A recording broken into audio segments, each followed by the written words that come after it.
if you could text your pals, you know, we're sort of getting to the end of the festival in case you haven't noticed. We have a couple important announcements that we want to make to you all at the same time, rather than 40 different announcements. So text your friends and have them come in. It would be nice. So this is the last of our 3 faculty forums, and well, I'm sure you all know this. You've been hearing this same theme for 3 weeks now. One of the major points of this festival is to help you all find your own inner voice, connect with your own inner voice more, and find your own unique way of playing repertory that is composed for you, that you compose, or repertory by any composer that you happen to be in love with any particular day or any hour of the day, right? So I hope that this festival has helped you. We have one more day, and you're going to hear still more about this basic thing. So I thought, I don't know if you have any questions, but as usual, I start by asking the faculty a question. So here's the question of the day. Anybody can answer. I think, for me, an important part of my studying with various teachers was the moments, I would call them life-changing moments. And I guess, in all honesty, I would have to say that some of them they were all aha moments where I had some kind of a real insight that has stayed with me for 70 years. Well, I guess my first one when I was 3, so 73 years. And some of them, these aha moments were positive, and some of them were actually not positive, like, boom, I don't want to ever do that. But I wonder if you'd like to share a moment that was just revelatory that you had in an experience with any teacher or any master class. Because I'm hoping that you have had some aha moments while you have been here. Who would like to go first? Well, I was just talking at lunch about an experience that made a lifelong impression on me, and you heard it. I happened to be at Marlborough, the Marlborough Music Festival, which is in Vermont, and it was founded by Rudolf Serkin and his father-in-law, Adolf Busch, and father-in-law, and then uncle-in-law, I guess, Hermann Busch, who was a cellist. Adolf Busch was a very famous German violinist, one of the greatest, B-U-S-C-H. And if you ever have a chance, go to the library and look for some of the recordings that he did with Rudolf Serkin. In particular, the Beethoven Kreutzer Sonata is one of their greatest recordings, and I never heard anyone play the third movement so fast. And Serkin's playing is incredible. He was very young then. They also did a lot of trios with Hermann. So anyway, I had the great fortune to go to Marlborough in '72. I was about 17 years old. And I remember that summer, 1972, Murray Pariah was there. And he was preparing for the Leeds competition, which was taking place in September of 1972.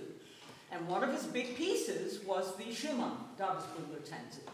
So Murray and I, everybody practiced a lot in those days. I don't think they practice as much anymore. But when I was there, we were always, sometimes I was at the piano 10, 12 hours a day, including rehearsals. And so I was practicing that night, and we were in a multi-story building called Dalrymple, which was across from the dining hall. And there was a piano up on the 3rd floor and on the 2nd, and Murray was on the 1st floor. And it was about midnight, and I thought, okay, enough. I've been at the piano since 9 a.m., so time to go to sleep. I come down, and I hear the Davisbrüdertänze. And I peered in, there was a little window, and I saw there he was, but he didn't see me. So I sat down by the door. I just thought I would listen to him for a few minutes. And I never heard anyone practice the way he did. You know, he would, the second one,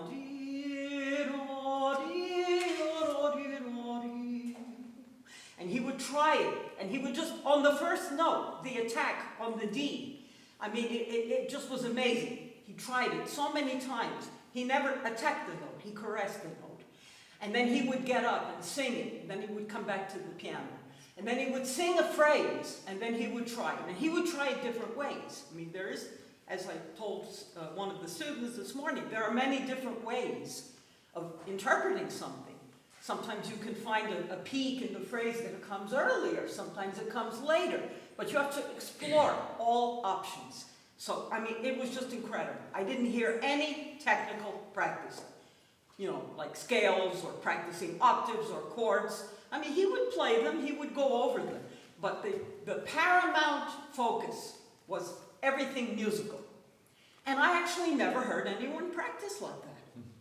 And I mean, to this day, 72, this is 2003, it's a long time ago.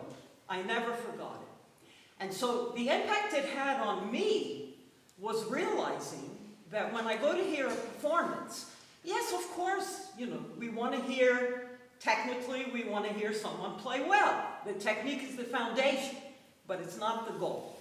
It's not the end. Because if you give a perfect performance and you didn't miss a single note, that's wonderful, bravo, it's exemplary, but that's not what music is all about. Music, first and foremost, is another language. I know it's been said often, but it is really a means of communicating. And in order to communicate, you first have to feel something, and deeply, and you have to believe in it. And then you transmit that to your audience. And as Schumann said, when you perform, do not concern yourself with who may be listening. In other words, don't pay attention to the audience, but always play as though a master were present. In other words, play your best. So I want to go to a performance and feel moved. And even if it's just one phrase, I remember that for the rest of my life. I want to get chills, or I want to cry, or I want to feel like the time is just suspended. I never look at my watch. When I'm listening to a performance that is so riveting, enthralling, I forget about time. Time doesn't exist because the performer took me into his or her world. And you know, sometimes even the greatest performers miss notes. And you know what? In the context, when you hear something that is so powerful, you don't even think about it. Whereas if a performance is perfect, but has nothing else, and someone misses a note, then it's a big deal, because there's nothing else. So that was my life-changing experience. Great. Great. Who would like to say, also share something? Difficult to follow up. I'm sorry. I mean, I'll say, I think still my most life-changing moment was with actually my first piano teacher. When I came to her when I was about 14 years old, I came to my lesson and I said, I think I want to be a pianist. This is what I want to do for my career.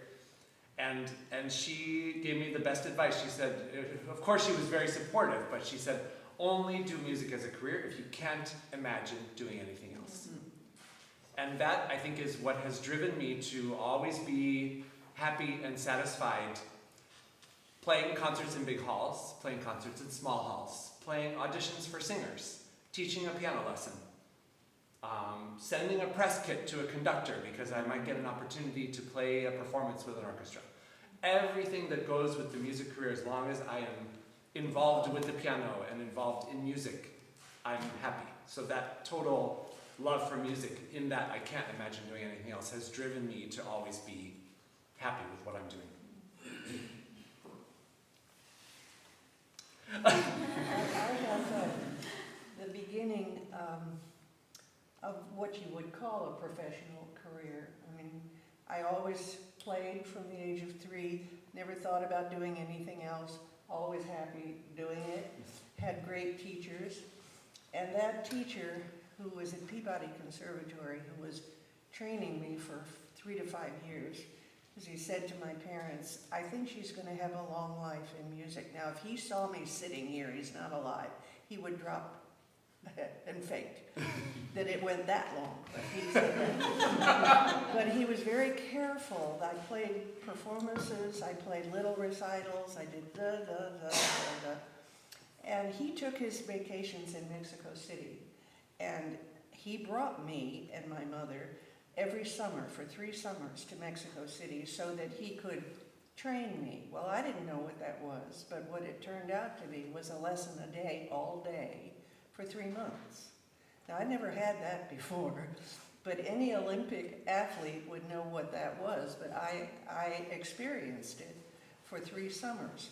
And then he said, okay, I'm going to give you the third Rachmaninoff because you'll never play it, but it's the right thing to learn for your strength and your training ability at the piano and at music. So, but he really meant it that I would never play it. And a year later, he was this way. He said, how'd you like to play it with the Peabody Orchestra? I said, fine. Well, he had given me everything, the fingerings and this black thing in front of me for a year. And I did. I did play my first performance at Peabody. And the next thing he said like that was, I think when you come to Mexico, I want you to play with the conductor, for the conductor, because I think it's time for your debut. All right, so that happened.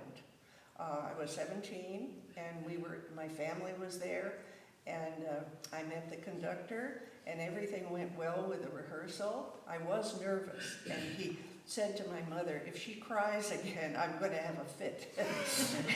Because the night before, I was really nervous. I thought things had come apart from my nails. 3 o'clock in the morning, in the place where my parents and I were staying, suddenly there was an 8-point something earthquake. And it hit Mexico City like thunder. Now, Mexico City is built on a lake. So it depends about the earthquake, which kind. This one, thank heaven, rocked the city for 2 or 3 minutes solid, pulled out the electricity, everything stopped. It was dead silence like 9/11. And my parents were very calm. The concert was at 11 on Sunday morning, all the symphony concerts. And they said, well, you got to eat something, you got to get dressed because we've got to walk to the hall, which was Bellas Artes, and we don't know whether it's still there. So they were calm enough to walk with me. Not only was the orchestra and conductor there, but the whole audience. It was more than 1,000 people. Now, why had they come? Because they were terrified and needed the music. And so I wasn't nervous anymore. Everybody was there, and that was my debut. And I think I may not have realized completely at age 17 the significance of what music is for. And that certainly was the beginning of my life, because after all these years, there have been adventures. And I just will say the last one was in New Jersey, when the electricity again, a half an hour before the concert, boom, out. And everybody stayed because they had flashlights in their phones. And I had 2 little guys on either side of me with big flashlights so I could see the keyboard. No problem. We went through the whole concert. They never moved. I think they're still there. That was my debut moment to show something about what we do with music. I'll say something that's, in thinking back, I had lots of aha moments through the years with teachers or with performances. But I've had aha moments recently also. And there was one just a couple of weeks ago. I've been, since the pandemic, I have been really thinking a lot about the idea that this spectacular music that we play transcends the time that it was written in. And some of you have heard me say this a little bit before, but especially there was going to be this Beethoven celebration in Carnegie Hall during 2020. There were 100 concerts scheduled of Beethoven, and they all got canceled. And they all were rescheduled, and they were ultimately performed. But thinking about that, I thought, well, it's been 250 years, and here's Beethoven, and this is not the first pandemic that Beethoven has survived. And there have been terrible wars and holocausts and national disasters and destroyed libraries. Not to mention the man was deaf to start out with. I mean, what a modest beginning, and what a wonderful story. So 2 weeks ago, I was at a festival out in Salt Lake City, and there were 8 students. Professor Myer was one of our guest artists there, played a wonderful WC concert. And the final event was that all 8 of the people in this festival were playing on a recital. And there were 2 students who were playing Prokofiev sonatas, the 6th and the 7th. And it happened to be on the Saturday that the Wagner army was marching towards Moscow. And I saw it on television. I didn't know how it was going to turn out when we went to the concert. And I thought back 80 years ago, Prokofiev wrote these 3 sonatas, and it was in the middle of World War II. And you hear the 7th sonata, it has to be the German armies marching into Moscow. I mean, I don't think it can be heard as anything else. And these, you know, music is always beautiful in some ways, but it also is very real. And music, also a big part of music is communicating emotions that are difficult. And I just sat there and I thought of the irony of here were these 2 16-year-old students playing Prokofiev 6th and 7th in 2023, and there was an army marching towards Moscow. And it was 80 years later, and it was just this great moment again of this realization that the music transcends everything. So for the people in the world who are telling you that this music is not relevant, nonsense. Because after everybody in this room is long gone, there's going to be Beethoven every day. Of course. Thank you. So that's my great. I guess I'll go next. My experiences are more related to teachers, since that's what Rebecca was talking about. And I've been very blessed to have great teachers. And so one of those aha moments was with Solomon Mikovsky. I was playing for him, and I was playing Chopin, and he said to me, you seem to be content with a beautiful sound. You shouldn't. You should look for a magical sound.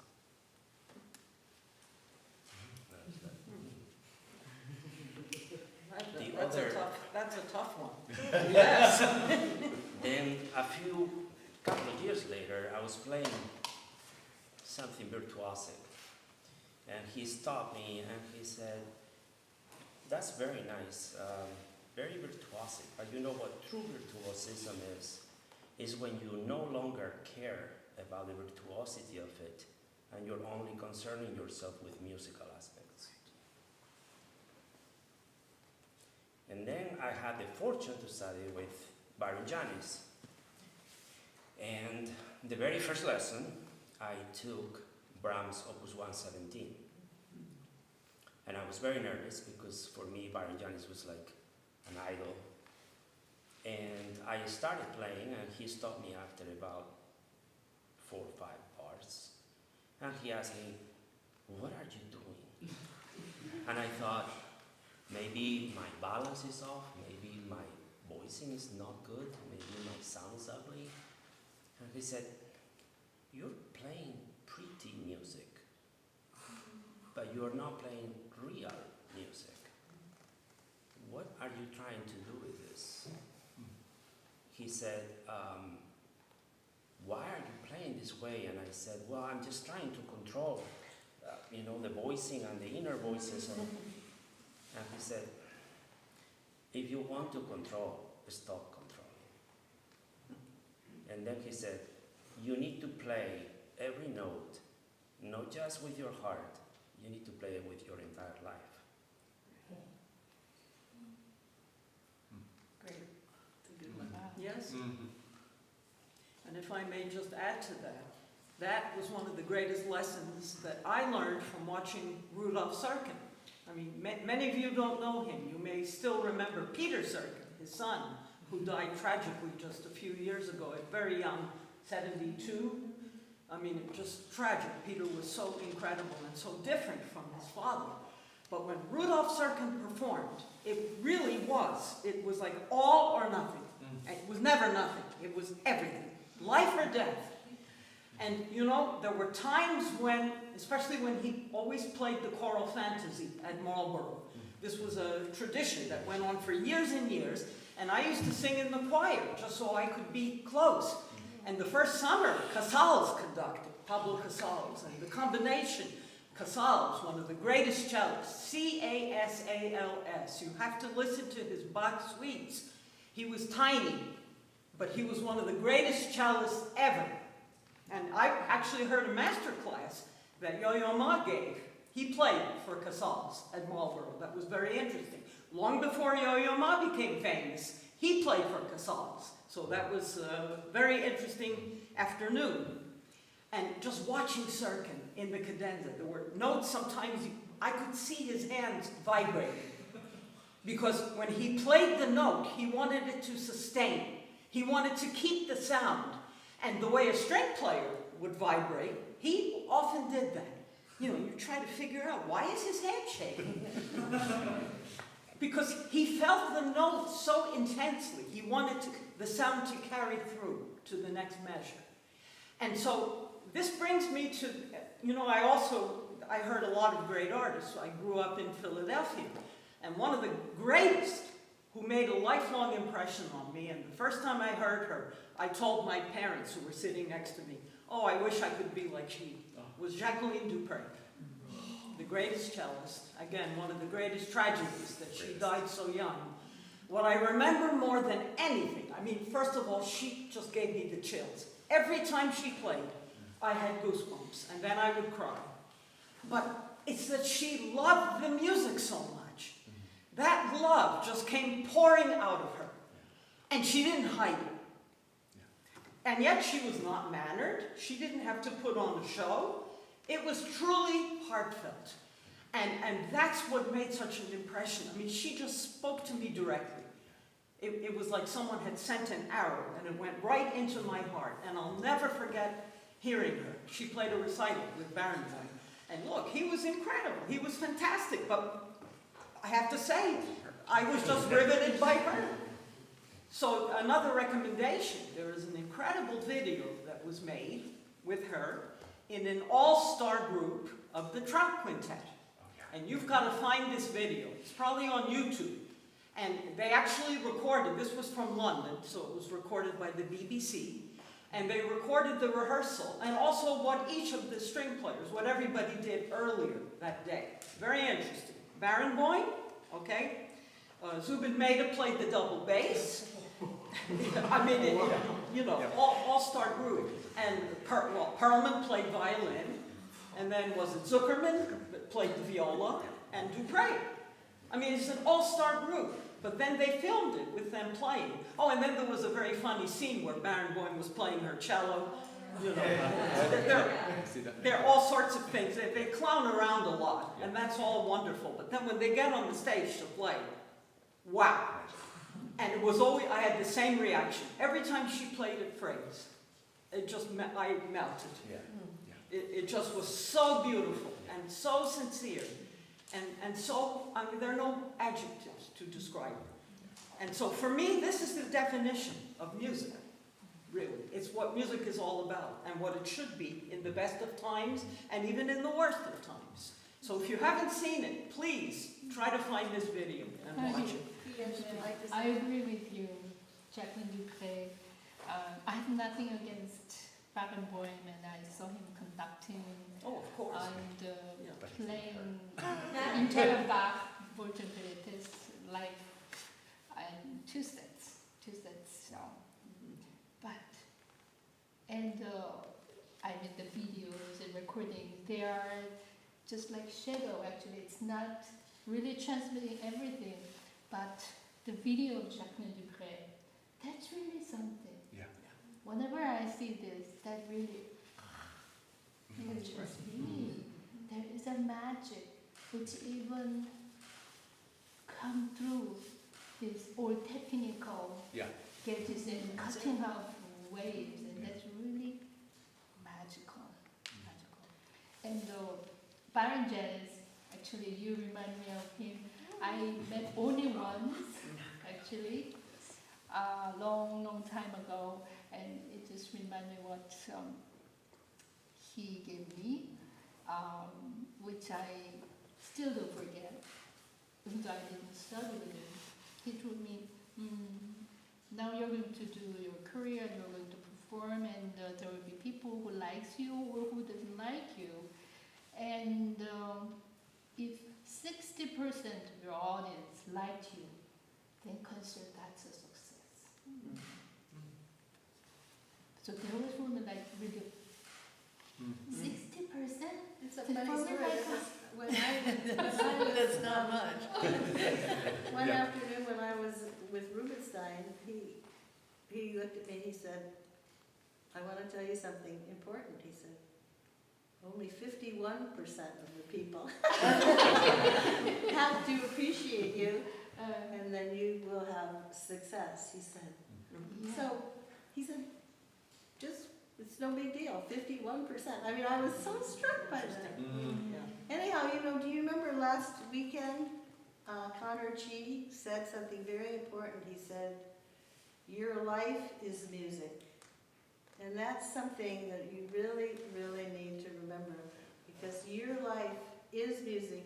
All you have to do is reach in and realize that it's music and create your own ahas. So here's my question. I mean, do you guys, if you have questions, that's fine, but have any of you had an aha experience in the last 3 weeks? Anything that you're going to remember from these 3 weeks? No? Yes?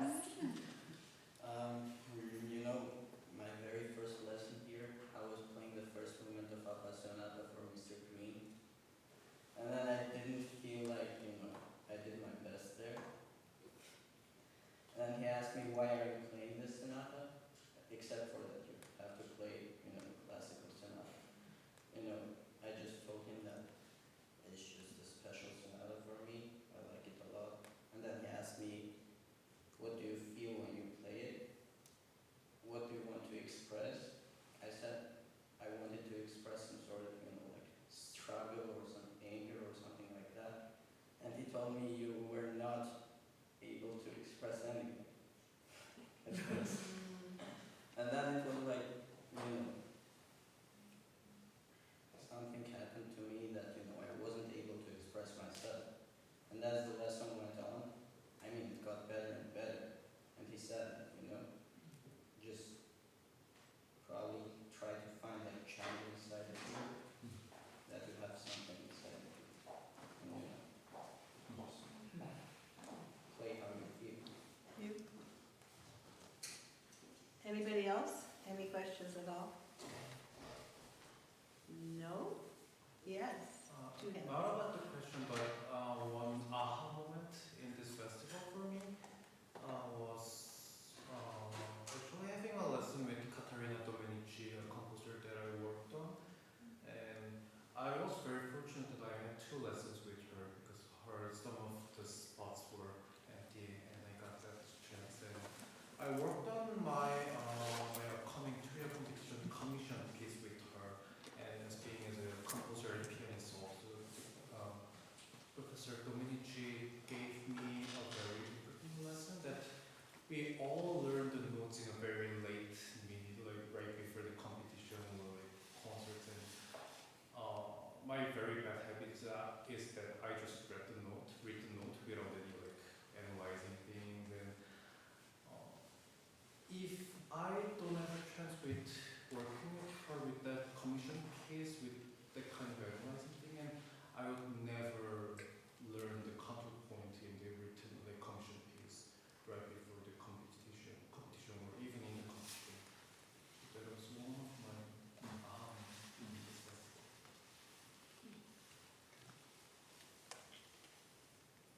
Who's next?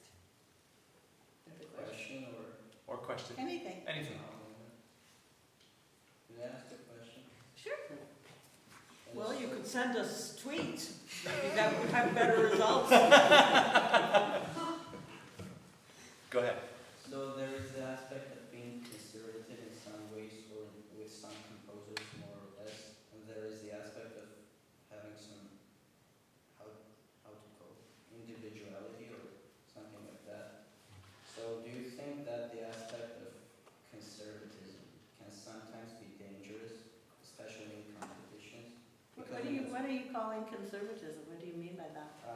Just like merely following what the composer wanted. Merely?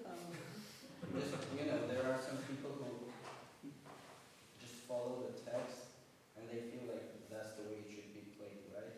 And then there are people who feel like you can't indicate everything in the text, right? So, my question is, how do you... May I?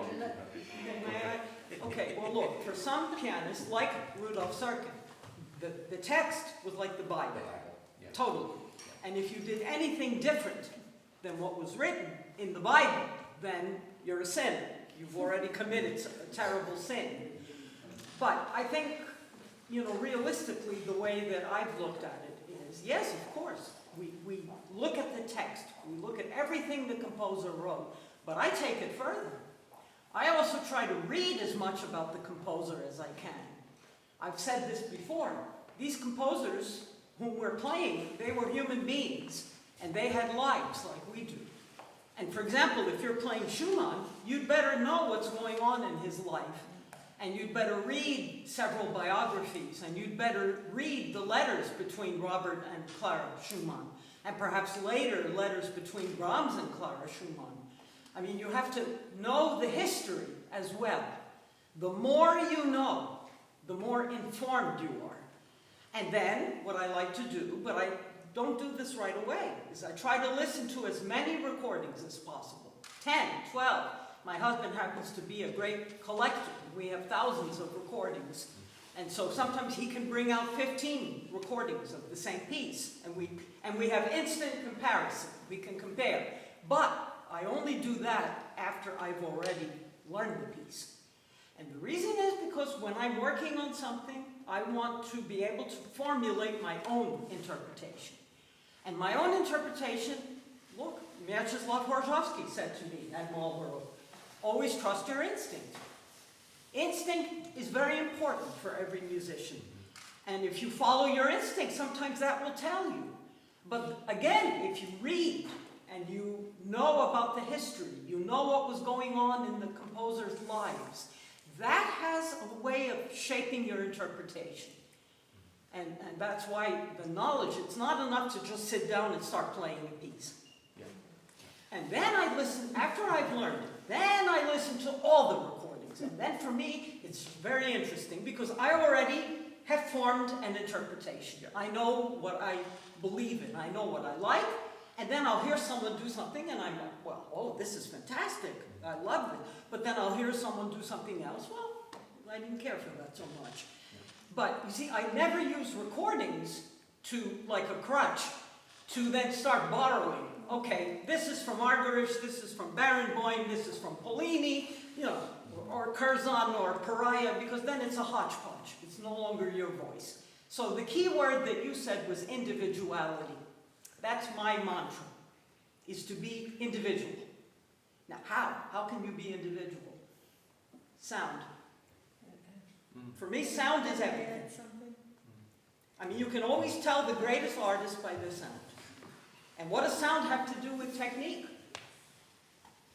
Just think about it. My top priority is sound.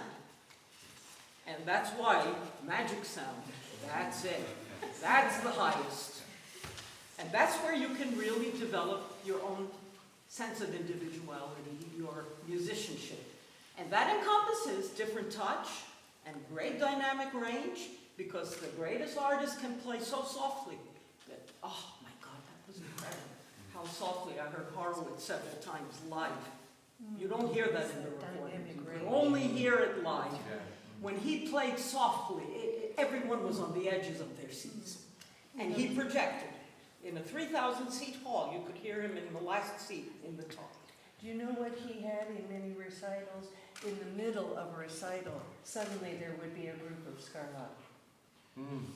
That's Or he exactly. started with Scarlet. Yeah. Or he Yeah, started, he did. and then you were like Segovia, Oh, yeah. with one chair and one guitar, and your ears went in that. So that range was unreal. You know, Right. when I was a kid growing up in LA, we used to have Horwitz and Rubinstein, would come in the same hall, you could hear them. And one of the things I noticed, when Rubinstein walked out on stage, his energy went, woo, here I am, and he was like, his sound went, and it was, gorgeous sound. When Horwitz walked out, and everybody went, he captured, it was just the opposite focus of energy. And this, they were And they were very opposites. opposite. Yeah. Yeah, but I mean, extraordinary. My memory of Rubinstein, I also heard him several times. And I actually met him when I was 7. And he sat me down on his I lap. met him when I was 3. Well, I said, he was so amazing. My greatest memory was that everyone left the Academy of Music in Philadelphia with a smile. That's right. Everyone was smiling. I didn't see a single face that was, scowling or frowning. He made everyone happy. And sometimes, I heard him, this was a revelation to me. I think I was about 11. My big piece at that age was the B-flat minor scherzo of Chopin. And so he started it, and he, got through all the whole first part, but then he took a wrong turn. And he ended up, he left out almost all of the middle part. Oh. He had a memory slip. And something, it had never even occurred to me that you could have a memory slip. But I saw it, and I was sitting next to my father, and, I played this piece, and I went like this, Daddy, he forgot the middle part. And my father just, shh, quiet, he'll tell me later. But, he had a big smile on his face. And he finished the piece, and the audience erupted. They just gave him the biggest ovation. Nobody cared. It made no difference. Because, the warmth of his personality and the singing sound that he had also in the hall. It was just incredible. The different colors that he had. And he missed notes. He probably wouldn't have passed into a big competition. Yeah. Right? Yeah. Who cares? Yeah. So, this is something you don't know, because for you the most important thing is always, you listen to a recording, it's got to be perfect. But perfection, technique is not always everything. I want to go back. Wait.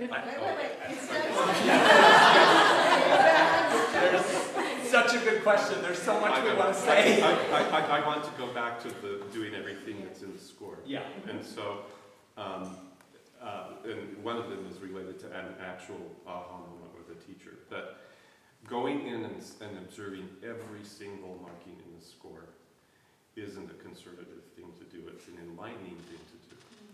And it's an enlightening thing to do. It's not Because it's not a conservative Oh, I thing. see. It's an enlightening thing. Because you go in and you can play staccatos 10 ways. There's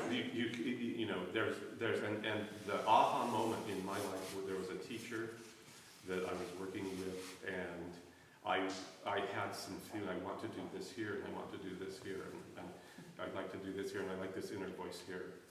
And there were 2 sentences that changed the whole way I think about music. And one of them was my Juilliard teacher, and I had an inner voice I had found. I thought it was the most important thing in the world to show. It was inner valve. And he said, no, that's not really, doesn't, it says, this is where the tune is. And I said, but don't you really love the tune? And he said, well, nobody really plays it that way, but and I persisted a couple of times, and when he got a little irritated with me, his voice would go up just a little bit. Doug! Doug! This music is 75 years old. If there was something new in it to think about, someone would have already thought of it. But the opposite aha moment about this same topic was the teacher that looked at me, and she said, you can do absolutely everything in the score, every mark, and still have infinite possibilities for personal expression. And the thing that caused me to realize is that the greatest personal expression comes from taking yourself into the score and observing that staccato and looking at that slur. And the least kind of depth in expression is when you decide that you want to superimpose something of yourself into the score. Well, I used to be that way too. But, you know, there aren't any sunsets in Beethoven, but you could, what you go in is you go in and you find the detail, and then you listen to how you want the detail to do it. And you know, maybe you'll play it 10 different ways in your life. You know, everybody on this stage has played the same piece throughout their life many, many times. They played it for 40 years and it grows with them, or they grow with the piece, you know. And so so it's not conservative to observe every marking in the score. That's not a limiting proposition. It's an enlightening. And you don't see the same thing. And you don't see the Right, same I mean, thing, we're different. Totally. You know, if Dr. Ray were here, he would tell you that when you get up in the morning, whether you wear glasses or lenses or nothing, you don't see with the same acuity every day because your body isn't the same every day. Sometimes it feels better, sometimes it feels worse, sometimes it's in transition. And one of the most important things is to go with the flow of just the music. Yes. Now, when they say this, what does that word mean when they say conservatism? Well, you're the one who used it. That's why I asked you, what do you mean? Because there are many different interpretations of that word. I think you're talking about not necessarily observing every marking in the score, but that, for example, the first page of Appassionata must be played a certain way. That jurors, if we're talking about competitions, have in their mind that it must be played a certain way, and if you deviate from that, then you're out. But for me, it's really not true. And for me, per what Doug was saying, I really, certainly when I'm judging a competition and when I was in competitions listening to other people, the combination of infusing one's personality with a great respect to the composer's intent, for me as a musician, that's an amazing challenge when I approach a piece. But that is where I get sincerity, and sincerity is what I listen for in a performance more than anything, and that's when I can hear that combination of somebody infusing themselves into a great respect for the composer. I think it's important to remember that within the markings of Appassionata or any piece, there's tons of different ways of executing those markings with a huge range of emotion. Yes. Right. And That's we've all what's heard important. artists, some of them very famous right now, who are all about themselves and not about themselves serving the composer. Right. So, and that's where I get insincerity in performances, and that's when I shut off Right. as an audience member. Another question? What? Oh, I'm sorry. I don't mind. No. What were you saying? Something about... Artists who are all about themselves. No. composers. It just many times, I had it in the living room, I went in Padelson's once about 40 years ago. Padelson. Famous Oh, I know. music store in New Oh, York. sad day. It doesn't exist anymore. It was just, everybody went in there. Well, on the wall was a framed copy, obvious, of the Bach Chaconne violin. Chaconne. So I bought it for $40. Wow. And I have it in the living room. It's one of the pieces that wipes me out. If you see that way he wrote, it's like a painting. Mhm. Are there any indications of anything in it? Nothing. Right. And my question always is why? Why is there nothing? What's the challenge for us, or what was he as a greatness as a teacher expecting from the performer? That was ultimate trust. Yes. And there we are. I mean, to me, very often I'm doing this on the page because somebody has seen something visually and does it automatically. Well, yes, up to a point. But I always talk about the Bach. So what do you think? Why did Bach do what he did? And I go back to that always as something that we have to grow as artists and figure out what the composer wanted musically and how to deal with it musically ourselves. That trust is with us as we grow. And it changes and grows hopefully. But that's my feeling, is that I go to the Bach manuscript with absolutely nothing. We don't have anything in the preludes and fugues, nothing at all that is indicative. So it's up to us and our teachers and our guides and our people we hear that the composer's voice comes through and grows with us. I mean, that's what we're sort of, it comes through us. It's, yes, individual voices, because we're all different, and that's beautiful. And that's why people were happy with Rubinstein, because he has so much loving of people in his, and Horowitz, who set the hall on fire, you know, I mean, and he had the piano tuned up to the highest escapement so that it would just do everything, and yet he had all this dynamic contrast. But we're all individual, but we're all playing a composer's message and voice, and that's our work, as I see it, is somehow to come to a technical and musical level where we can disappear, hopefully, and the composer will use us as the message from them. And I'll only add one Rubinstein story, because we all have different, and I heard him from childhood and had that same feeling. Well, I had the miracle to meet him and to have him coach me in a lot of music. And he had heard some Schumann I did and liked it. And I played some of the first lessons, some Chopin, I think it was a ballade. And then he had this wonderful way of smoking a cigar and saying something devastating. And he said to me, "You know nothing about Chopin," he said, "but we'll work on it," he said.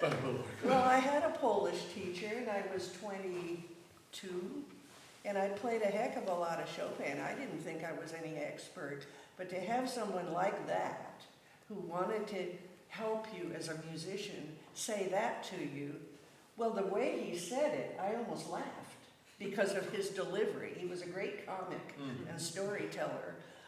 Menahem Pressler said similar. When I was listening to him, he called me up to play in his summer things, and I played some Brahms quartet with wonderful people, and afterward he was teaching things, and he said, "Nothing for the moment," and there was dead silence.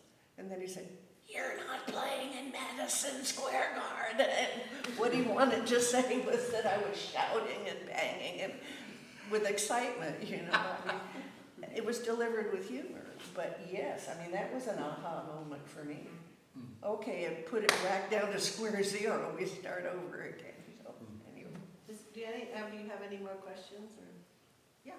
Can I have a different question? Sure. So, like, I think nowadays we are seeing more and more young genius pianists, and like I see a very young 18-year-old boy playing a free perfect concertos in 3 hours program in climate competition last year. And also when I come back to China this summer, I saw a lot of like young students. They are like 10 or 11 years old, but they are already performing rock free concerto or all the Chopin or ESA transcendental issues. And so I want to ask, is this a good thing, or will their career path like different from yours? Since there are lots of people that doing this thing. Well, you know, one of the interesting phenomenon, I think we've all observed that in our lifetimes, is the level of not only piano playing, but string playing and wind playing and music making. The technical level has gone up so dramatically. It's sort of like the level of technology has gone through the roof, and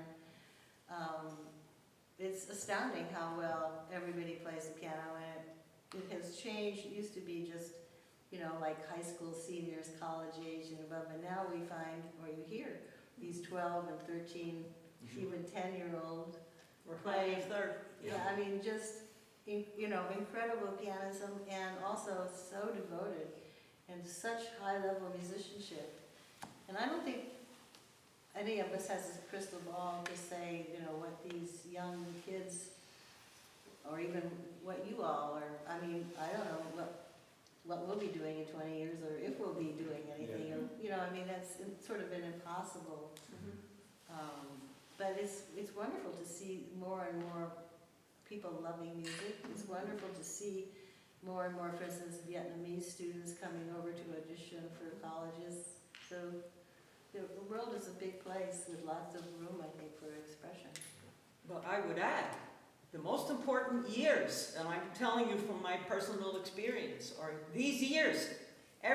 learned in your teenage years, maybe up to around 21, 22, stays with you. Because I have reviewed pieces sometimes in one day and performed them that I played when I was 14 or 15. However, a piece that I performed 10 years ago, which is much more recently compared to my age, when I went back to it 10 years later and had to play it, it was like I never played it. Didn't stick So the more you learn when you're young, Yes. and even if it isn't perfect, it's totally polished, just try to learn as much repertoire now as possible, So because that stays with you for the rest of your Yeah. life. So what do you think? Are you scared by these younger kids? Or how does it I think it's good. Why? No, they're 10 years younger than me. Well, Well, I mean, I happen to think in general that it's not the greatest thing that so many 18 and 19 and 20-year-olds are having huge successes, because most of them have not really grown into themselves as musicians, and they're being thrust into busy careers. I also happen to think Yoon Chan Lim is a once-in-a-lifetime talent. right. He's way beyond his years as a musician and a brain and everything, so he's kind of ready. But I don't think it's the best thing necessarily.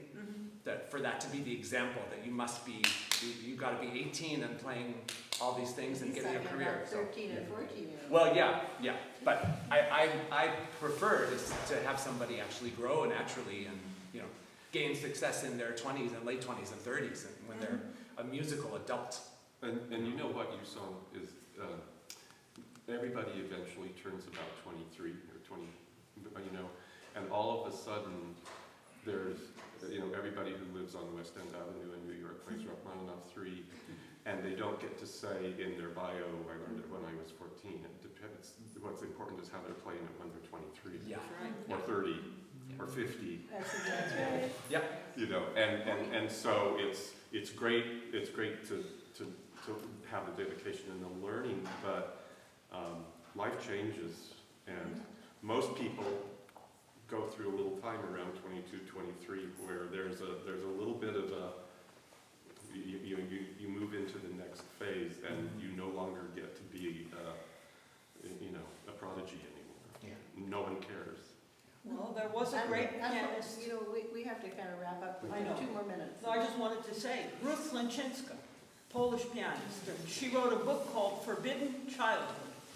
And she was one of the greatest prodigies of all time. I mean, she already had a major career when she was 7, 8, 9 years old.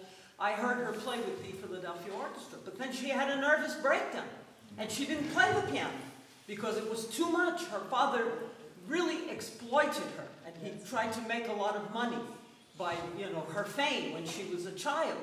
And it took her a long time till she was able to come back, and she's still alive now. And what, 90? Older than 90? Yeah, and she's still playing. So it's kind of a remarkable life story, but it's interesting to read this book because it shows you that there can be a lot of bad things if you develop too quickly, if it's too soon. Yeah.